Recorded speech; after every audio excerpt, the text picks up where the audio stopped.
ਵਾਹਿਗੁਰੂ ਗੁਰੂ ਖਾਲਸਾ ਸਾਧ ਸੰਗਤ ਜੀਓ। ਵਾਹਿਗੁਰੂ ਜੀ ਕਾ ਖਾਲਸਾ ਵਾਹਿਗੁਰੂ ਜੀ ਕੀ ਫਤਿਹ। ਸੋ ਸਤਿਗੁਰੂ ਸੱਚੇ ਪਾਤਸ਼ਾਹ ਜੀ ਦੀ ਪਿਆਰੀ ਗੁਰਸੰਗਤ ਜੀਓ, ਜਿਸ ਤਰ੍ਹਾਂ ਕਲਯੁਗ ਦਾ ਪ੍ਰਭਾਵ ਹੋਣ ਕਰਕੇ ਆਪਾਂ ਸਾਰੇ ਹੀ ਦੇਖਦੇ ਹਾਂ ਕਿ ਕਲਯੁਗ ਦੇ ਵਿੱਚ ਸਤਿਗੁਰੂ ਗੁਰੂ ਗ੍ਰੰਥ ਸਾਹਿਬ ਮਹਾਰਾਜ ਸੱਚੇ ਪਾਤਸ਼ਾਹ, ਜੋ ਕਿ ਕਲਯੁਗ ਦੇ ਬੋਹਿਤ ਕਲਯੁਗ ਦੇ ਜਹਾਜ਼ ਹਨ, ਚਵਰ ਛਤਰ ਤਖਤ ਦੇ ਮਾਲਕ ਹਨ। ਸੋ ਸਤਿਗੁਰੂ ਗੁਰੂ ਗ੍ਰੰਥ ਸਾਹਿਬ ਮਹਾਰਾਜ ਸੱਚੇ ਪਾਤਸ਼ਾਹ ਜੀ ਦੀ ਬਾਣੀ ਜਦੋਂ ਆਪਾਂ ਪੜ੍ਹਦੇ ਹਾਂ, ਗੁਰੂ ਕੇ ਪਿਆਰੇ, ਇੱਕ ਓੰਕਾਰ ਸਤਨਾਮ ਕਰਤਾ ਪੁਰਖ ਤੋਂ ਸ਼ੁਰੂ ਹੁੰਦੀ ਹੈ।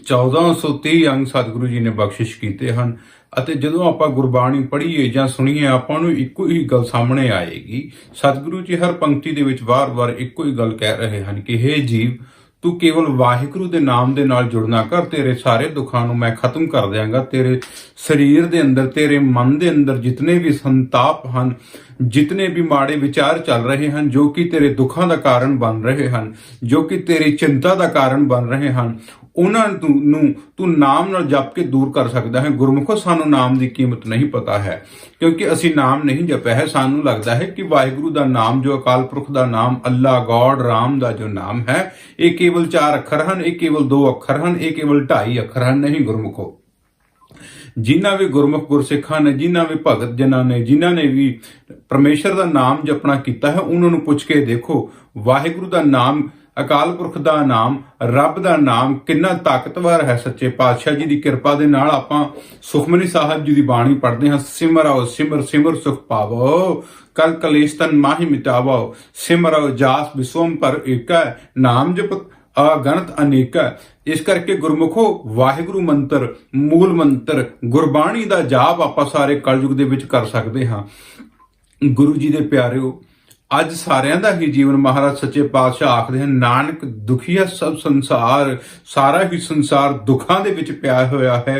ਕਿਸੇ ਨੂੰ ਕੰਮ ਦੀ ਚਿੰਤਾ ਹੈ, ਕਿਸੇ ਨੂੰ ਸੰਤਾਨ ਦੀ ਚਿੰਤਾ ਹੈ, ਕਿਸੇ ਨੂੰ ਸਰੀਰਕ ਰੋਗ ਲੱਗੇ ਹੋਏ ਹਨ ਗੁਰਮੁਖੋ, ਕਿਸੇ ਨੂੰ ਹੋਰ ਕਿਸੇ ਤਰ੍ਹਾਂ ਦੀ ਚਿੰਤਾ ਹੈ, ਪਰਿਵਾਰਿਕ ਚਿੰਤਾ ਹੈ। ਸਾਰਾ ਸੰਸਾਰ ਹੀ ਚਿੰਤਾ ਦੇ ਵਿੱਚ ਹੈ, ਚਿੰਤਤ ਹੀ ਦਿਸੈ ਸਭ ਕੋਇ, ਮਹਾਰਾਜ ਸੱਚੇ ਪਾਤਸ਼ਾਹ ਆਖਦੇ ਹਨ। ਪਰ ਚਿੰਤਾ ਤੋਂ ਰਹਿਤ ਕਿਵੇਂ ਹੋਇਆ ਜਾ ਸਕਦਾ ਹੈ? ਗੁਰੂ ਜੀ ਦੇ ਪਿਆਰਿਓ, ਅਸੀਂ ਗੁਰੂ ਗ੍ਰੰਥ ਸਾਹਿਬ ਮਹਾਰਾਜ ਸੱਚੇ ਪਾਤਸ਼ਾਹ ਜੀ ਨੂੰ ਇਹ ਬੇਨਤੀ ਕਰਨੀ ਹੈ, ਉਹਨਾਂ ਦੇ ਸਨਮੁਖ ਜਾ ਕੇ, ਜੇ ਅਸੀਂ ਗੁਰੂ ਗ੍ਰੰਥ ਸਾਹਿਬ ਮਹਾਰਾਜ ਜੀ ਦੇ ਨੇੜੇ ਨਹੀਂ ਹਾਂ, ਕਿਸੇ ਐਸੇ ਸਥਾਨ ਤੇ ਬੈਠੇ ਹਾਂ ਜਿੱਥੇ ਸਤਿਗੁਰੂ ਜੀ ਨਹੀਂ ਹਨ, ਕੋਲੇ ਗੁਰਦੁਆਰਾ ਸਾਹਿਬ ਨਹੀਂ ਹੈ, ਗੁਰੂ ਘਰ ਨਹੀਂ ਹੈ, ਆਪਾਂ ਉੱਥੇ ਖੜ ਕੇ ਹੀ ਬੇਨਤੀ ਕਰ ਸਕਦੇ ਹਾਂ ਕਿ ਸੱਚੇ ਪਾਤਸ਼ਾਹ ਕਿਰਪਾ ਕਰੋ, ਨਾਮ ਦੀ ਦਾਤ ਬਖਸ਼ਿਸ਼ ਕਰੋ, ਸਿਮਰਨ ਦੀ ਦਾਤ ਬਖਸ਼ਿਸ਼ ਕਰੋ। ਚਾਹੇ ਤੁਸੀਂ ਅੰਮ੍ਰਿਤ ਛਕਿਆ ਹੈ, ਗੁਰੂ ਵਾਲੇ ਹੋ ਜਾਂ ਨਹੀਂ ਹੋ, ਤੁਸੀਂ ਸਿਮਰਨ ਕਰ ਸਕਦੇ ਹੋ ਗੁਰਮੁਖੋ, ਭਗਤੀ ਕਰ ਸਕਦੇ ਹੋ। ਭਗਤੀ ਕਿਸ ਤਰ੍ਹਾਂ ਕਰਨੀ ਹੈ? ਜਿਸ ਤਰ੍ਹਾਂ ਸਤਿਗੁਰੂ ਗੁਰੂ ਗ੍ਰੰਥ ਸਾਹਿਬ ਮਹਾਰਾਜ ਜੀ ਦੀ ਕਿਰਪਾ ਦੇ ਨਾਲ 5 ਪਿਆਰੇ ਸਾਹਿਬਾਨ ਆਪਾਂ ਨੂੰ ਵਾਹਿਗੁਰੂ ਗੁਰਮੰਤਰ ਦਿੰਦੇ ਹਨ। ਵਾਹਿਗੁਰੂ ਗੁਰਮੰਤਰ ਦੇ ਨਾਲ ਨਾਲ ਆਪਾਂ ਨੂੰ ਮੂਲ ਮੰਤਰ ਦਿੰਦੇ ਹਨ, ਨਾਨਕ ਹੋਸੀ ਭੀ ਸੱਚ ਤੱਕ, ਅਤੇ ਆਪਾਂ ਨੂੰ ਆਖਦੇ ਹਨ ਗੁਰਬਾਣੀ ਦਾ ਆਸਰਾ ਲਓ, 5 ਬਾਣੀਆਂ ਦਾ ਨਿਤਨੇਮ ਰਹਿਰਾਸ ਸ਼ਾਮ ਨੂੰ ਅਤੇ ਸੋਹਿਲਾ ਸਾਹਿਬ ਕਰਨਾ ਹੈ। 5 ਬਾਣੀਆਂ ਅੰਮ੍ਰਿਤ ਵੇਲੇ ਦੀਆਂ ਹਨ ਗੁਰਮੁਖੋ। ਤੇ ਅਭਿਆਸ ਕਰਨਾ ਕਿਸ ਤਰ੍ਹਾਂ ਹੈ ਗੁਰਮੁਖੋ? ਭਗਤੀ ਦੇ ਰਸਤੇ ਤੇ ਕਿਸ ਤਰ੍ਹਾਂ ਚੱਲਣਾ ਹੈ ਗੁਰੂ ਜੀ ਦੇ ਪਿਆਰਿਓ? ਸਭ ਤੋਂ ਪਹਿਲਾਂ ਆਪਾਂ ਗੁਰਮੰਤਰ ਦਾ ਅਭਿਆਸ ਕਰ ਸਕਦੇ ਹਾਂ। ਜਿਹੜੇ ਗੁਰਮੁਖ ਗੁਰਬਾਣੀ ਨਹੀਂ ਪੜ੍ਹ ਸਕਦੇ, ਜਿਨ੍ਹਾਂ ਦੇ ਕੋਲੇ ਪੰਜਾਬੀ ਵਿਦਿਆ ਜਿਨ੍ਹਾਂ ਨੇ ਨਹੀਂ ਪੜ੍ਹੀ ਹੋਈ, ਕਈ ਦੂਸਰੇ ਸਕੂਲਾਂ 'ਚ ਪੜ੍ਹਦੇ ਹਨ, ਦੂਸਰੇ ਦੇਸ਼ਾਂ ਦੇ ਵਿੱਚ, ਵਿਦੇਸ਼ਾਂ ਦੇ ਵਿੱਚ ਰਹਿੰਦੇ ਹਨ ਗੁਰਮੁਖੋ, ਵਾਹਿਗੁਰੂ ਮੰਤਰ, ਮੂਲ ਮੰਤਰ ਦਾ ਅਭਿਆਸ ਹੀ ਸਾਨੂੰ ਵਾਹਿਗੁਰੂ ਦੇ ਨਾਲ ਮਿਲਾ ਸਕਦਾ ਹੈ।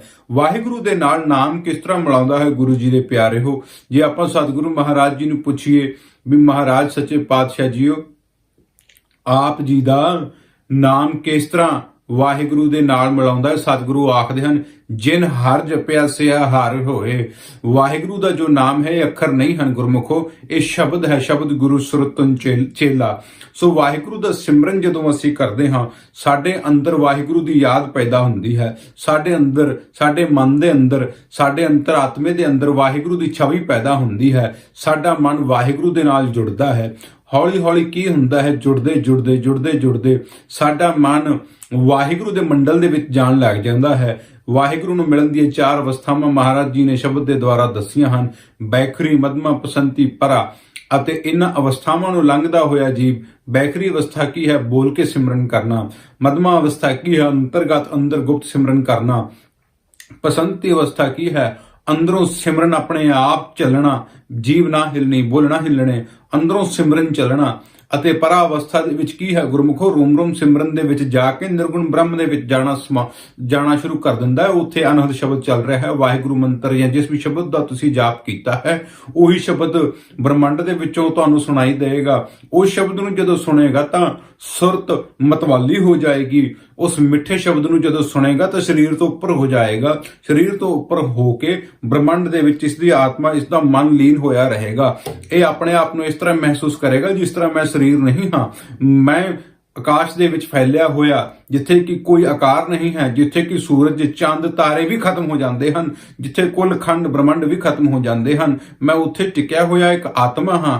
ਕਿ ਮੈਂ ਸਰੀਰ ਹਾਂ? ਨਹੀਂ, ਮੈਂ ਸਰੀਰ ਨਹੀਂ ਹਾਂ। ਫਿਰ ਇਹ ਆਪਣੇ ਆਪ ਨੂੰ ਦੇਖਣਾ ਕਰਦਾ ਹੈ, ਕਿਉਂਕਿ ਉਹ ਵਾਹਿਗੁਰੂ ਦਾ ਮੰਡਲ ਹੈ, ਅਕਾਲ ਪੁਰਖ ਦਾ ਮੰਡਲ ਹੈ। ਜਿਹੜੀ ਵੀ ਜੀਵਾਤਮਾ ਉੱਥੇ ਪਹੁੰਚਦੀ ਹੈ ਉਸ ਦੇ ਵਿੱਚ ਅਤੇ ਵਾਹਿਗੁਰੂ ਦੇ ਵਿੱਚ ਭੇਦ ਖਤਮ ਹੋਣਾ ਸ਼ੁਰੂ ਹੋ ਜਾਂਦਾ ਹੈ। ਉਹ ਵਾਹਿਗੁਰੂ ਦੇ ਵਿੱਚ ਹੀ ਆਤਮਾ ਸਮਾਉਣਾ ਸ਼ੁਰੂ ਕਰ ਦਿੰਦੀ ਹੈ। ਜਿਸ ਤਰ੍ਹਾਂ ਆਪਾਂ ਪਾਣੀ ਦੇ ਵਿੱਚ ਜਦੋਂ ਚੀਨੀ ਪਾ ਦਈਏ ਅਤੇ ਉਸ ਨੂੰ ਹਿਲਾਈਏ, ਉਸ ਨੂੰ ਘੋਲੀਏ ਤਾਂ ਗੁਰਮੁਖੋ ਚੀਨੀ ਨਜ਼ਰ ਨਹੀਂ ਆਉਂਦੀ, ਉਸ ਪਾਣੀ ਦੇ ਵਿੱਚ ਹੀ ਮਿਲ ਜਾਂਦੀ ਹੈ। ਜਿਸ ਤਰ੍ਹਾਂ ਆਪਾਂ ਨਮਕ ਦੀ ਡਲੀ ਜਦੋਂ ਪਾਣੀ ਦੇ ਵਿੱਚ ਸਿੱਟ ਦਈਏ, ਉਸ ਨੂੰ ਹਿਲਾਈਏ ਤਾਂ ਨਮਕ ਨਹੀਂ ਨਜ਼ਰ ਆਉਂਦਾ ਗੁਰਮੁਖੋ, ਕੇਵਲ ਜਲ ਹੀ ਰਹਿ ਜਾਂਦਾ। ਇਸ ਤਰ੍ਹਾਂ ਲੱਗਦਾ ਹੈ ਜਲ ਹੀ ਹੈ। ਇਸੇ ਤਰ੍ਹਾਂ ਆਪਣੇ ਅੰਦਰ ਜਿਹੜੇ ਕਾਮ, ਕ੍ਰੋਧ, ਲੋਭ, ਮੋਹ, ਅਹੰਕਾਰ ਹਨ, ਇਹ ਸਾਨੂੰ ਜੀਵ ਹੋਣ ਦਾ ਆਭਾਸ ਕਰਾਉਂਦੇ ਹਨ। ਜਦੋਂ ਅਸੀਂ ਨੇਤਰ ਖੋਲਦੇ ਹਾਂ, ਸੰਸਾਰ ਨੂੰ ਦੇਖਦੇ ਹਾਂ ਤਾਂ ਸਾਨੂੰ ਤ੍ਰੈ ਗੁਣਾਂ ਦਾ ਪਸਾਰਾ ਨਜ਼ਰ ਆਉਂਦਾ ਹੈ ਗੁਰਮੁਖੋ, ਪੰਜ ਤੱਤਾਂ ਦਾ ਪਸਾਰਾ ਨਜ਼ਰ ਆਉਂਦਾ ਹੈ। ਸਾਨੂੰ ਲੱਗਦਾ ਹੈ ਕਿ ਇਹੀ ਸੱਤ ਹੈ। ਨਹੀਂ ਗੁਰਮੁਖੋ, ਜਦੋਂ ਅਸੀਂ ਸੁਰਤ, ਮਤ, ਮਨ ਅਤੇ ਬੁੱਧ ਤੋਂ ਵੀ ਉੱਪਰ ਚਲੇ ਗਏ ਸ਼ਬਦ ਦੀ ਕਮਾਈ ਦੇ ਨਾਲ, ਗੁਰੂ ਦੀ ਕਿਰਪਾ ਦੇ ਨਾਲ, ਉੱਥੇ ਕੇਵਲ ਔਰ ਕੇਵਲ ਇੱਕ ਆਤਮਾ ਪਸਰ ਰਿਹਾ ਹੈ, ਹੋਰ ਕੁਝ ਵੀ ਨਹੀਂ ਹੈ। ਉਹ ਆਤਮੇ ਦੇ ਵਿੱਚ ਮਨ ਟਿਕਦਾ ਹੈ। ਉੱਥੇ ਮਨ ਦੀ ਪੂਰਨ ਮੌਤ ਨਹੀਂ ਹੁੰਦੀ। ਉੱਥੇ ਇਹ ਵਾਹਿਗੁਰੂ ਦੇ ਵਿੱਚ ਸਮਾਉਣਾ ਕਰਦਾ ਹੈ। ਹੌਲੀ ਹੌਲੀ ਸਮਾਉਂਦਾ ਵਾਹਿਗੁਰੂ ਦਾ ਹੀ ਰੂਪ ਹੋਣਾ ਸ਼ੁਰੂ ਹੋ ਜਾਂਦਾ ਹੈ। ਉਸ ਅਵਸਥਾ ਦੇ ਵਿੱਚ ਟਿਕ ਕੇ ਜਦੋਂ ਬੈਠਦਾ ਹੈ ਅਤੇ ਦੇਖਦਾ ਹੈ ਕਿ ਮੇਰਾ ਤਾਂ ਕਦੇ ਜਨਮ ਹੀ ਨਹੀਂ ਹੋਇਆ ਅਤੇ ਨਾ ਮੈਂ ਕਦੇ ਮਰਨਾ ਹੈ, ਨਾ ਮੈਨੂੰ ਕੋਈ ਚੀਜ਼ ਕੱਟ ਸਕਦੀ ਹੈ, ਨਾ ਵੱਢ ਸਕਦੀ ਹੈ। ਇਸੇ ਕਰਕੇ ਸਤਿਗੁਰੂ ਮਹਾਰਾਜ ਜੀ ਨੇ ਕਿਹਾ ਹੈ, ਗੁਰ ਕਾ ਬਚਨ ਬਸੈ ਜੀਅ ਨਾਲੇ, ਜਲ ਨਹੀਂ ਡੂਬੈ ਤਸਕਰ ਨਹੀਂ ਲੀਵੈ, ਭਾਹਿ ਨਾ ਸਕੈ ਜਲ। ਸੋ ਗੁਰੂ ਜੀ ਦੇ ਪਿਆਰਿਓ, ਜਦੋਂ ਸ਼ਬਦ ਦੇ ਦੁਆਰਾ ਆਤਮਾ ਉਸ ਵਾਹਿਗੁਰੂ ਦੇ ਮੰਡਲ ਵਿੱਚ ਪਹੁੰਚਦੀ ਹੈ ਨਾ, ਉੱਥੇ ਕੋਈ ਆਕਾਰ ਨਹੀਂ ਹੈ, ਉੱਥੇ ਕੋਈ ਸੰਸਾਰ ਨਹੀਂ ਹੈ। ਉੱਥੇ ਕੇਵਲ ਔਰ ਕੇਵਲ ਅੱਲਾ, ਵਾਹਿਗੁਰੂ, ਗੋਡ, ਰਾਮ ਇੱਕ ਆਪ ਹੀ ਹੈ। ਹੋਰ ਉੱਥੇ ਕੁਝ ਵੀ ਨਹੀਂ ਹੈ। ਉੱਥੇ ਜੀਵ ਅਵਸਥਾ ਵੀ ਨਹੀਂ ਹੈ। ਉੱਥੇ ਵਾਹਿਗੁਰੂ ਦੇ ਪਿਆਰੇ ਹਨ, ਵਾਹਿਗੁਰੂ ਦੀਆਂ ਪਿਆਰੀਆਂ ਰੂਹਾਂ ਹਨ, ਜਿਨ੍ਹਾਂ ਦੇ ਅੰਦਰ ਨਫ਼ਰਤ ਅਤੇ ਮਾੜੇ ਜੋ ਔਗੁਣ ਹਨ ਉਹ ਨਹੀਂ ਹਨ। ਉਹ ਕੇਵਲ ਔਰ ਕੇਵਲ ਪ੍ਰੇਮ ਦੇ ਵਿੱਚ ਭਿੱਜੀਆਂ ਪਈਆਂ ਹਨ ਗੁਰਮੁਖੋ। ਵਾਹਿਗੁਰੂ ਆਪ ਹੀ ਪ੍ਰੇਮ ਸਰੂਪ ਹੈ ਗੁਰਮੁਖੋ। ਵਾਹਿਗੁਰੂ ਦਾ ਜੋ ਅਸਲ ਸਰੂਪ ਹੈ ਉਹ ਪ੍ਰੇਮ ਹੈ, ਉਹ ਦਇਆ ਹੈ। ਜਦੋਂ ਕੋਈ ਵੀ ਆਤਮਾ ਉਸ ਦੀ ਕਿਰਪਾ ਦੇ ਨਾਲ ਉਸ ਦੇ ਚਰਨਾਂ ਤੱਕ ਪਹੁੰਚਦੀ ਹੈ, ਉਸ ਨੂੰ ਕੇਵਲ ਔਰ ਕੇਵਲ ਇੱਕੋ ਹੀ ਗੱਲ ਦਾ ਗਿਆਨ ਹੁੰਦਾ ਹੈ ਕਿ हे ਅਕਾਲ ਪੁਰਖ ਵਾਹਿਗੁਰੂ, ਤੂੰ ਦਇਆ ਸਰੂਪ ਹੈ। हे ਅਕਾਲ ਪੁਰਖ ਵਾਹਿਗੁਰੂ, ਤੂੰ ਪ੍ਰੇਮ ਸਰੂਪ ਹੈ। हे ਅਕਾਲ ਪੁਰਖ ਵਾਹਿਗੁਰੂ, ਤੂੰ ਕਿਰਪਾ ਸਰੂਪ ਹੈ। ਤੇਰੀ ਕਿਰਪਾ ਦੇ ਨਾਲ ਹੀ ਸੰਸਾਰ ਚੱਲ ਰਿਹਾ ਹੈ। हे ਅਕਾਲ ਪੁਰਖ ਵਾਹਿਗੁਰੂ, ਤੂੰ ਆਪਣੇ ਪ੍ਰੇਮ ਦੇ ਨਾਲ ਇਸ ਸ੍ਰਿਸ਼ਟੀ ਨੂੰ ਰਚਨਾ ਕੀਤਾ ਹੈ। ਤੂੰ ਆਪਣੇ ਪ੍ਰੇਮ ਦੇ ਨਾਲ ਜੀਵ ਜੰਤੂ ਰਚਨਾ ਕੀਤੇ ਹਨ। हे ਅਕਾਲ ਪੁਰਖ ਵਾਹਿਗੁਰੂ, ਸਾਰੇ ਜੀਵਾਂ ਦੇ ਅੰਦਰ ਤੇਰੀ ਜੋਤ ਪਸਰ ਰਹੀ ਹੈ। हे ਅਕਾਲ ਪੁਰਖ ਵਾਹਿਗੁਰੂ, ਇਹਨਾਂ ਪਹਾੜਾਂ ਨੂੰ ਅਤੇ ਇਹ ਬਨਸਪਤੀ ਨੂੰ, ਇਹ ਜਲ ਨੂੰ, ਹਵਾ ਨੂੰ ਪੈਦਾ ਕਰਨ ਵਾਲਾ ਤੂੰ ਆਪ ਹੈ। हे ਅਕਾਲ ਪੁਰਖ ਵਾਹਿਗੁਰੂ, ਇਹ ਜਿਤਨੀਆਂ ਵੀ ਆਵਾਜ਼ਾਂ ਸੰਸਾਰ ਦੇ ਉੱਤੇ ਹੋ ਰਹੀਆਂ ਹਨ, ਇਹ ਤੇਰੇ ਵਿੱਚੋਂ ਆ ਰਹੀਆਂ ਹਨ। ਇਹ ਆਵਾਜ਼ ਦਾ ਸਰੋਤ ਤੂੰ ਆਪ ਹੈ ਵਾਹਿਗੁਰੂ। हे ਵਾਹਿਗੁਰੂ, ਜਿਤਨੀਆਂ ਵੀ ਸੁਗੰਧੀਆਂ ਹਨ, हे ਵਾਹਿਗੁਰੂ, ਜਿਤਨਾ ਵੀ ਆਨੰਦ ਹੈ, ਇਹ ਸਾਰੇ ਆਨੰਦ ਦਾ ਕਾਰਨ ਤੂੰ ਆਪ ਹੈ ਅਕਾਲ ਪੁਰਖ ਵਾਹਿਗੁਰੂ। ਕਿਉਂਕਿ ਆਨੰਦ ਦਾ ਦਾਤਾ ਵਾਹਿਗੁਰੂ ਹੈ। ਅਤੇ ਇਹ ਸੰਸਾਰ ਦੇ ਉੱਤੇ ਜਿਤਨੀਆਂ ਵੀ ਖੇਡਾਂ ਹੋ ਰਹੀਆਂ ਹਨ ਗੁਰਮੁਖੋ, ਉਹਨਾਂ ਸਾਰੀਆਂ ਖੇਡਾਂ ਨੂੰ ਕਰਨ ਵਾਲਾ ਕੇਵਲ ਔਰ ਕੇਵਲ ਇੱਕ ਅਕਾਲ ਪੁਰਖ ਵਾਹਿਗੁਰੂ ਹੈ। ਪਰ ਅਕਾਲ ਪੁਰਖ ਵਾਹਿਗੁਰੂ ਨੂੰ ਕਿਸ ਤਰ੍ਹਾਂ ਜਾਣਿਆ ਜਾ ਸਕਦਾ ਹੈ ਗੁਰੂ ਪਿਆਰਿਓ? ਅਕਾਲ ਪੁਰਖ ਵਾਹਿਗੁਰੂ ਨੇ ਇਨਸਾਨ ਨੂੰ ਆਪਣੇ ਤੱਕ ਮਿਲਾਉਣ ਦੇ ਲਈ ਗੁਰੂ ਦਾ ਰਸਤਾ ਬਣਾਇਆ ਹੈ ਗੁਰਮੁਖੋ। ਕੋਈ ਵੀ ਸਿੱਧਾ ਅਕਾਲ ਪੁਰਖ ਵਾਹਿਗੁਰੂ ਨੂੰ ਨਹੀਂ ਮਿਲ ਸਕਦਾ ਗੁਰਮੁਖੋ। ਸੋ ਸਾਨੂੰ ਸਤਿਗੁਰੂ ਸੱਚੇ ਪਾਤਸ਼ਾਹ ਮਹਾਰਾਜ ਜੀ ਤੋਂ ਨਾਮ ਦੀ ਦਾਤ ਲੈ ਕੇ ਨਾਮ ਦੀ ਕਮਾਈ ਕਰਨੀ ਪਏਗੀ ਗੁਰਮੁਖੋ। ਨਾਮ ਦੀ ਕਮਾਈ ਕਰਕੇ ਆਪਣੇ ਅੰਦਰ ਦੀ ਮੈਲ ਨੂੰ ਭਰੇ ਕਰਨਾ ਪਏਗਾ ਗੁਰਮੁਖੋ। ਉਹ ਮੈਲ ਕਿਹੜੀ ਹੈ? ਉਹ ਮੈਲ ਇਹੀ ਹੈ ਗੁਰਮੁਖੋ ਕਿ ਮੈਂ ਜੀਵ ਹਾਂ, ਮੈਂ ਸਰੀਰ ਹਾਂ, ਮੇਰਾ ਜਨਮ ਹੋਇਆ ਹੈ। ਨਹੀਂ ਗੁਰਮੁਖੋ, ਜਿਸ ਤਰ੍ਹਾਂ ਹੀ ਇਹ ਭਜਨ ਕਰਦਾ ਜਾਏਗਾ, ਇਹ ਸਿਮਰਨ ਕਰਦਾ ਜਾਏਗਾ, ਇਸ ਨੂੰ ਇਹ ਗਿਆਨ ਹੁੰਦਾ ਜਾਏਗਾ ਕਿ ਮੈਂ ਸਰੀਰ ਨਹੀਂ ਹਾਂ, ਮੈਂ ਵਾਹਿਗੁਰੂ ਦਾ ਹੀ ਅੰਸ਼ ਹਾਂ। ਕਹੋ ਕਬੀਰ, ਇਹ ਰਾਮ ਕੀ ਅੰਸ਼, ਇਸ ਅਵਸਥਾ ਦੇ ਵਿੱਚ ਕੀ ਹੋਏਗਾ ਗੁਰਮੁਖੋ, ਜਿਵੇਂ ਜਿਵੇਂ ਨਾਮ ਜਪੇਗਾ, ਜਿਵੇਂ ਜਿਵੇਂ ਵਾਹਿਗੁਰੂ ਦਾ ਸਿਮਰਨ ਕਰੇਗਾ, ਸੰਸਾਰ ਦੇ ਸਾਰੇ ਦੁੱਖ ਇਸ ਤੋਂ ਦੂਰ ਜਾਣਾ ਸ਼ੁਰੂ ਕਰ ਦੇਣਗੇ। ਕਿਉਂਕਿ ਵਾਹਿਗੁਰੂ ਦੇ ਨਾਮ ਦਾ ਭਜਨ ਦਾ ਪ੍ਰਤਾਪ ਇਤਨਾ ਹੈ ਗੁਰਮੁਖੋ, ਦੁੱਖ ਉਸ ਨੂੰ ਸਹਿਨ ਨਹੀਂ ਕਰ ਸਕਦੇ, ਕਰਮ ਉੱਥੇ ਜਲ ਜਾਂਦੇ ਹਨ। ਗੁਰ ਕਾ ਸ਼ਬਦ ਘਟ ਹੈ ਕੋਟ ਕਰਮ, ਗੁਰੂ ਦਾ ਸ਼ਬਦ ਕਰੋੜਾਂ ਹੀ ਕਰਮਾਂ ਨੂੰ ਕੱਟ ਦਿੰਦਾ ਹੈ ਗੁਰਮੁਖੋ। ਅਤੇ ਜਿਸ ਤਰ੍ਹਾਂ ਹੀ ਕਰਮਾਂ ਦਾ ਭਾਰ ਹੌਲਾ ਹੁੰਦਾ ਹੈ, ਸਾਡੇ ਸੂਖਮ ਸਰੀਰ ਦਾ ਭਾਰ ਵੀ ਹੌਲਾ ਹੋ ਜਾਂਦਾ ਹੈ। ਅਸੀਂ ਜਦੋਂ ਸੂਖਮ ਸਰੀਰ ਦਾ ਭਾਰ ਹੌਲਾ ਹੋਣਾ ਸ਼ੁਰੂ ਹੋ ਜਾਂਦਾ ਹੈ, ਜੀਵ ਦੀ ਆਤਮਾ ਹੌਲੀ ਹੋਣੀ ਸ਼ੁਰੂ ਹੋ ਜਾਂਦੀ ਹੈ, ਇਸ ਦੀ ਬਿਰਤੀ ਦੇ ਵਿੱਚ ਹਲਕਾਪਨ ਆ ਜਾਂਦਾ ਹੈ, ਇਸ ਨੂੰ ਆਨੰਦ ਦੇ ਵਿੱਚ ਰਹਿਣ ਦਾ ਅਨੁਭਵ ਹੋਣ ਲੱਗ ਜਾਂਦਾ ਹੈ ਗੁਰਮੁਖੋ। ਹੌਲੀ ਹੌਲੀ ਇਹਨਾਂ ਅਵਸਥਾਵਾਂ ਦੇ ਵਿੱਚੋਂ ਲੰਘਦਾ ਹੋਇਆ ਸਹਿਜ ਦੇ ਵਿੱਚ ਚਲਿਆ ਜਾਂਦਾ ਹੈ ਗੁਰਮੁਖੋ। ਜਿਹੜੇ ਗੁਰਮੁਖ ਸਿਮਰਨ ਕਰਦੇ ਹਨ ਪਰ ਜੀਵਨ ਦੇ ਵਿੱਚ ਕੋਈ ਦੁੱਖ ਤਕਲੀਫਾਂ ਹਲੇ ਖੜੀਆਂ ਹਨ, ਸਿਮਰਨ ਨਾ ਛੱਡਿਓ, ਭਗਜਨ ਬੰਦਗੀ ਨਾ ਛੱਡਿਓ, ਸਿਮਰਨ ਪ੍ਰੇਮ ਦੇ ਨਾਲ ਕਰਨਾ ਹੈ, ਵਾਹਿਗੁਰੂ ਨੂੰ ਹਾਜ਼ਰ ਨਾਜ਼ਰ ਜਾਣ ਕੇ ਸਿਮਰਨ ਕਰਨਾ ਹੈ। ਸਤਿਗੁਰੂ ਤੋਂ ਨਿਤ ਆਪਾਂ ਆਪਣੀਆਂ ਭੁੱਲਾਂ ਬਖਸ਼ਾਉਣੀਆਂ ਹਨ, ਸੌਣ ਵੇਲੇ ਖਿਮਾ ਮੰਗਣੀ ਹੈ। ਇਹ ਅਕਾਲ ਪੁਰਖ ਵਾਹਿਗੁਰੂ ਸਤਿਗੁਰੂ ਗੁਰੂ ਨਾਨਕ ਦੇਵ ਜੀ ਮਹਾਰਾਜ, ਸਤਿਗੁਰੂ ਸ੍ਰੀ ਗੁਰੂ ਗ੍ਰੰਥ ਸਾਹਿਬ ਮਹਾਰਾਜ ਸੱਚੇ ਪਾਤਸ਼ਾਹ ਜੀਓ, ਆਪ ਜੀ ਦੇ ਕਿਰਪਾ ਦੇ ਨਾਲ ਅਸ ਸੰਸਾਰ ਦੇ ਵਿੱਚ ਵਿਚਰਦੇ ਹੋਏ, ਅੱਜ ਦਿਨ ਦੇ ਵਿੱਚ ਵਿਚਰਦੇ ਹੋਏ ਜਿੰਨੀਆਂ ਵੀ ਭੁੱਲਾਂ ਹੋਈਆਂ ਹੁਣ ਉਹ ਖਿਮਾ ਕਰ ਦਿਓ, ਅੱਗੇ ਵਾਸਤੇ ਮਾਰਗ ਬਖਸ਼ਿਸ਼ ਕਰੋ ਸੱਚੇ ਪਾਤਸ਼ਾਹ ਜੀਓ। ਸੋ ਇਸ ਤਰ੍ਹਾਂ ਰਾਤ ਨੂੰ ਬੇਨਤੀ ਕਰਕੇ ਪੈਣਾ ਹੈ, ਉਸ ਦਿਨ ਦੀਆਂ ਸਾਰੀਆਂ ਭੁੱਲਾਂ ਬਖਸ਼ੀਆਂ ਜਾਣਗੀਆਂ ਜੇ ਆਪਾਂ ਜਾਣ ਕੇ ਨਹੀਂ ਕੀਤੀਆਂ ਤਾਂ। ਸੋ ਸਤਿਗੁਰੂ ਜੀ ਦੇ ਪਿਆਰੇ, ਉਹ ਨਾਮ ਦਾ ਮਾਰਗ ਹੈ, ਸਿਮਰਨ ਦਾ ਮਾਰਗ ਹੈ। ਸਿਮਰਨ ਦੇ ਵਿੱਚ ਸਹਿਜ ਦੀ ਲੋੜ ਹੈ ਗੁਰਮੁਖੋ, ਇਸ ਦੇ ਵਿੱਚ ਸਮਾਂ ਲੱਗਦਾ ਹੈ। ਸਮਾਂ ਤਾਂ ਲੱਗਦਾ ਹੈ ਗੁਰਮੁਖੋ ਕਿਉਂਕਿ ਸਾਡੇ ਅੰਦਰ ਜਨਮਾਂ ਜਨਮਾਂਤਰਾਂ ਦੀ ਮੈਲ ਪਈ ਹੈ। ਜਨਮ ਜਨਮ ਕੀ ਇਸ ਮਨ ਕਉ ਮਲ ਲਾਗੀ, ਕਾਲਾ ਹੋਆ ਸਿਆਹੋ। ਜਿਸ ਤਰ੍ਹਾਂ ਆਪਾਂ ਤਵਾ ਮਾਂਜਦੇ ਹਾਂ, ਜਿਸ ਦੇ ਉੱਪਰ ਆਪਾਂ ਪ੍ਰਸ਼ਾਦੇ ਬਣਾਉਂਦੇ ਹਾਂ ਗੁਰਮੁਖੋ, ਤਾਂ ਕਈ ਵਾਰੀ ਉਹ ਇੱਕ ਵਾਰ ਦੇ ਵਿੱਚ ਸਾਫ਼ ਨਹੀਂ ਹੁੰਦਾ, ਉਸ ਨੂੰ ਬਾਰ-ਬਾਰ ਜਦੋਂ ਆਪਾਂ ਰਗੜਦੇ ਹਾਂ ਉਸ ਦਾ ਕਾਲਾਪਨ ਜਾਂਦਾ ਹੈ। ਭਾਂਡਾ ਜਦੋਂ ਗੰਦਾ ਹੋ ਜਾਂਦਾ ਹੈ ਗੁਰਮੁਖੋ, ਤਾਂ ਉਸ ਨੂੰ ਆਪਾਂ ਸਾਬਣ ਦੇ ਨਾਲ, ਰੇਤੇ ਦੇ ਨਾਲ ਜਾਂ ਹੋਰ ਵਸਤਾਂ ਦੇ ਨਾਲ ਮਾਂਜਣਾ ਉਹਨੂੰ ਸ਼ੁਰੂ ਕਰਦੇ ਹਾਂ ਗੁਰਮੁਖੋ, ਤਾਂ ਸਹਿਜੇ ਸਹਿਜੇ ਉਹ ਆਪਣੀ ਚਮਕ ਦੇ ਵਿੱਚ ਵਾਪਸ ਆ ਜਾਂਦਾ ਹੈ। ਇਸੇ ਤਰ੍ਹਾਂ ਜੀਵ ਆਤਮਾ ਨੂੰ ਜਦੋਂ ਨਾਮ ਦੇ ਨਾਲ ਮਾਂਜਿਆ ਜਾਂਦਾ ਹੈ ਗੁਰਮੁਖੋ, ਜਦੋਂ ਇਹ ਵਾਹਿਗੁਰੂ ਵਾਹਿਗੁਰੂ ਵਾਹਿਗੁਰੂ ਵਾਹਿਗੁਰੂ ਜਪਦਾ ਹੈ ਗੁਰਮੁਖੋ, ਇਸ ਨੂੰ ਆਪਣਾ ਆਪਾ ਭੁੱਲ ਜਾਂਦਾ ਹੈ ਗੁਰਮੁਖੋ। ਇਹਦਾ ਆਪਣਾ ਆਪਾ ਹੋਰ ਪੈਦਾ ਹੋ ਜਾਂਦਾ, ਉਹ ਆਪਾ ਕੇਵਲ ਅਕਾਲ ਪੁਰਖ ਵਾਹਿਗੁਰੂ ਹੈ। ਪਰ ਇਹ ਮੰਜ਼ਿਲ ਇੰਨੀ ਸੌਖੀ ਨਹੀਂ ਹੈ ਗੁਰਮੁਖੋ, ਇਸ ਮੰਜ਼ਿਲ ਦੇ ਉੱਤੇ ਸਤਿਗੁਰੂ ਜੀ ਦੀ ਅਪਾਰ ਕਿਰਪਾ ਦੀ ਲੋੜ ਹੈ, ਬ੍ਰਹਮ ਗਿਆਨੀ ਮਹਾਂਪੁਰਸ਼ ਦੀ ਲੋੜ ਹੈ, ਗੁਰਮੁਖ ਗੁਰਸਿੱਖ ਸੰਗਤ ਦੀ ਲੋੜ ਹੈ। ਐਸੀ ਸੰਗਤ ਦੀ ਲੋੜ ਹੈ ਜਿੱਥੇ ਬੈਠ ਕੇ ਅਸੀਂ ਨਾਮ ਜਪ ਸਕੀਏ ਗੁਰਮੁਖੋ। ਅਸੀਂ ਜੇ ਸੰਗਤ ਦੇ ਵਿੱਚ ਕੇਵਲ ਔਰ ਕੇਵਲ ਨਾਮ ਦੀ ਸਿਮਰਨ ਦੀ ਹੀ ਗੱਲ ਹੋਵੇ। ਸੰਗਤ ਕਿਸ ਨੂੰ ਆਖਦੇ ਹਨ? ਸੰਗਤ ਉਹ ਨਹੀਂ ਹੈ ਜੋ ਵਿਵਾਦ ਪੈਦਾ ਕਰੇ। ਅੱਜ ਆਪਾਂ ਦੇਖਦੇ ਹਾਂ ਸੰਸਾਰ ਦੇ ਵਿੱਚ ਜਦੋਂ ਕਿਤੇ ਵਿਵਾਦ ਪੈਦਾ ਹੁੰਦੇ ਹਨ, ਚਾਰ ਬੰਦੇ ਰਲ ਕੇ ਕੋਈ ਵਿਵਾਦ ਪੈਦਾ ਕਰਦੇ ਹਨ ਅਤੇ ਜੇ ਉਹਨਾਂ ਨੇ ਧਾਰਮਿਕ ਲਿਬਾਸ ਪਾਇਆ ਹੋਇਆ ਹੈ ਤਾਂ ਉਸ ਨੂੰ ਸੰਗਤ ਦਾ ਨਾਮ ਦੇ ਦਿੱਤਾ ਜਾਂਦਾ ਹੈ। ਨਹੀਂ ਗੁਰਮੁਖੋ, ਸੰਗਤ ਕੀ ਹੈ? ਮਹਾਰਾਜ ਜੀ ਨੂੰ ਪੁੱਛੀਏ, ਸਤਿਗੁਰੂ ਸੱਚੇ ਪਾਤਸ਼ਾਹ ਮਹਾਰਾਜ ਜੀ, ਸੰਗਤ ਕੀ ਹੈ? ਮਹਾਰਾਜ ਕਹਿੰਦੇ ਸਤ ਸੰਗਤ ਐਸੀ ਜਾਣੀਏ ਜਿੱਥੇ ਇੱਕੋ ਨਾਮ ਵਖਾਣੀ ਹੈ, ਇੱਕੋ ਨਾਮ ਹੁਕਮ ਹੈ, ਨਾਨਕ ਸਤਿਗੁਰ ਦੀਆ ਬੁਝਾਏ ਜੀਓ। ਇੱਕੋ ਨਾਮ ਜਪਣ ਦਾ ਹੀ ਹੁਕਮ ਹੈ, ਨਾਮ ਜਪਣ ਦੇ ਨਾਲ ਹੀ ਸਤਸੰਗਤ ਬਣਦੀ ਹੈ ਗੁਰਮੁਖੋ।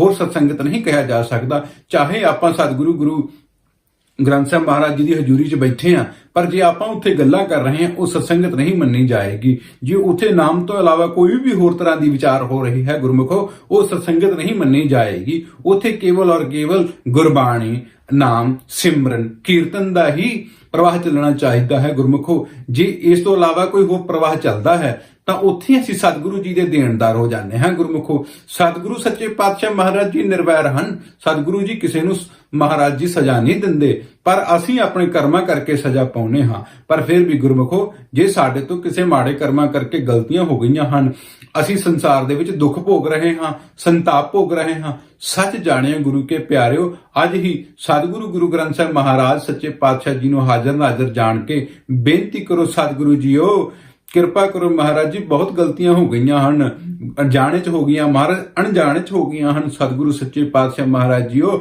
ਆਪ ਜੀ ਦਾ ਬਿਰਧ ਹੈ, ਆਪ ਜੀ ਸਦਾ ਹੀ ਬਖਸ਼ਦੇ ਆਏ ਹੋ ਮਹਾਰਾਜ ਸੱਚੇ ਪਾਤਸ਼ਾਹ, ਸਾਨੂੰ ਬਖਸ਼ ਲਓ ਗੁਰਦੇਵ ਮਹਾਰਾਜ ਸੱਚੇ ਪਾਤਸ਼ਾਹ ਜੀਓ।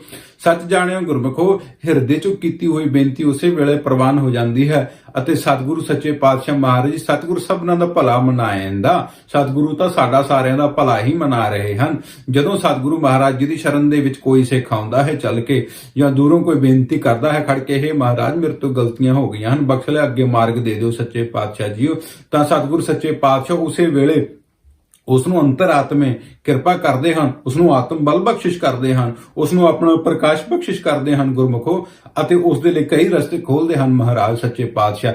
ਪਰ ਅਸੀਂ ਉਹਨਾਂ ਰਸਤਿਆਂ ਨੂੰ ਸਮਝਣਾ ਹੁੰਦਾ ਹੈ ਗੁਰਮੁਖੋ। ਉਹ ਰਸਤੇ ਕਿਹੜੇ ਹਨ? ਸਭ ਤੋਂ ਪਹਿਲਾ ਰਸਤਾ ਹੁੰਦਾ ਹੈ ਸਿਮਰਨ ਦਾ, ਦੂਸਰਾ ਰਸਤਾ ਹੁੰਦਾ ਹੈ ਸਤਸੰਗਤ ਦਾ, ਅਤੇ ਰਸਤਾ ਹੁੰਦਾ ਹੈ ਸੇਵਾ ਦਾ ਗੁਰਮੁਖੋ। ਆਪਾਂ ਆਖਦੇ ਹਨ ਸਿਮਰਨ ਕਰਦਿਆਂ ਨੂੰ ਬੜਾ ਸਮਾਂ ਹੋ ਗਿਆ, ਸੇਵਾ ਕਰਦਿਆਂ ਨੂੰ ਬੜਾ ਸਮਾਂ ਹੋ ਗਿਆ, ਸਤਸੰਗਤ ਕਰਦਿਆਂ ਨੂੰ ਬੜਾ ਸਮਾਂ ਹੋ ਗਿਆ, ਪਰ ਜੀਵਨ ਨਹੀਂ ਬਦਲਿਆ। ਜੀਵਨ ਗੁਰਮੁਖੋ ਬਦਲਦਾ ਹੈ।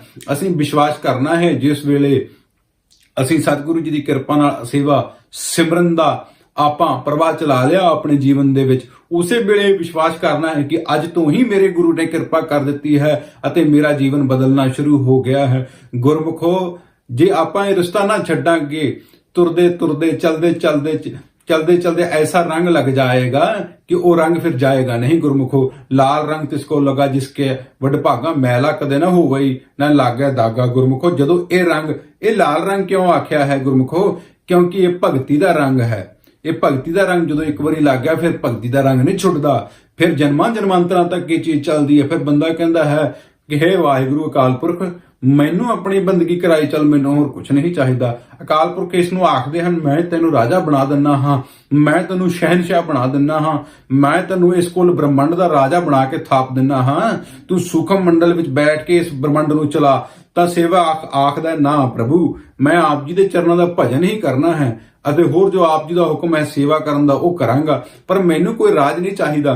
ਰਾਜ ਨਾ ਚਾਹੂੰ, ਮੁਕਤ ਨਾ ਚਾਹੂੰ, ਮਨ ਪ੍ਰੀਤ ਚਰਨ ਕਮਲਾਰੇ। ਤੇ ਵਾਹਿਗੁਰੂ ਦਾ ਪਿਆਰਾ ਕੇਵਲ ਔਰ ਕੇਵਲ ਵਾਹਿਗੁਰੂ ਦੇ ਚਰਨ ਮੰਗਦਾ ਹੈ, ਗੁਰੂ ਦੇ ਚਰਨ ਮੰਗਦਾ ਹੈ। ਕਿਉਂਕਿ ਸਤਿਗੁਰੂ ਜੀ ਦੇ ਪਿਆਰਿਓ, ਜੇ ਤੁਸੀਂ ਦੇਖੋ ਵੀ ਸੰਸਾਰ ਦੇ ਉੱਤੇ ਥਿਰ ਰਹਿਣ ਵਾਲੀ ਕੋਈ ਵਸਤੂ ਹੈ, ਕੋਈ ਵਸਤੂ ਨਹੀਂ ਹੈ ਗੁਰਮੁਖੋ। ਜਿੱਥੇ ਮਰਜ਼ੀ ਚਲੇ ਜਾਓ, ਜਿੰਨੀ ਮਰਜ਼ੀ ਮਾਇਆ ਇਕੱਠੀ ਕਰਕੇ ਤੁਸੀਂ ਜਿਤਨਾ ਮਰਜ਼ੀ ਵੱਡਾ ਜੋ ਆਪਣਾ ਰਹਿਣ ਸਹਿਣ ਦਾ ਕਾਰੋਬਾਰ ਦਾ ਸਿਸਟਮ ਬਣਾ ਲਓ ਗੁਰਮੁਖੋ, ਪਰ ਨਹੀਂ ਉਹਨੂੰ ਤੁਸੀਂ ਮੰਨ ਸਕਦੇ ਹੋ ਉਹਨਾਂ ਚਿਰ ਹੀ ਜਿੰਨਾ ਚਿਰ ਤੁਹਾਡੇ ਕੋਲੇ ਸਰੀਰ ਹੈ। ਜਦੋਂ ਸਰੀਰ ਚਲਿਆ ਜਾਏਗਾ ਸਾਰੀ ਖੇਡ ਖਤਮ ਹੋ ਜਾਏਗੀ ਗੁਰਮੁਖੋ। ਪਰ ਜਿਹੜੇ ਗੁਰਮੁਖ ਹੁੰਦੇ ਹਨ, ਜਿਹੜੇ ਗੁਰਸਿੱਖ ਹੁੰਦੇ ਹਨ, ਜਿਹੜੇ ਗਿਆਨਵਾਨ ਹੁੰਦੇ ਹਨ, ਉਹ ਇਸ ਤਰ੍ਹਾਂ ਨਹੀਂ ਕਰਦੇ।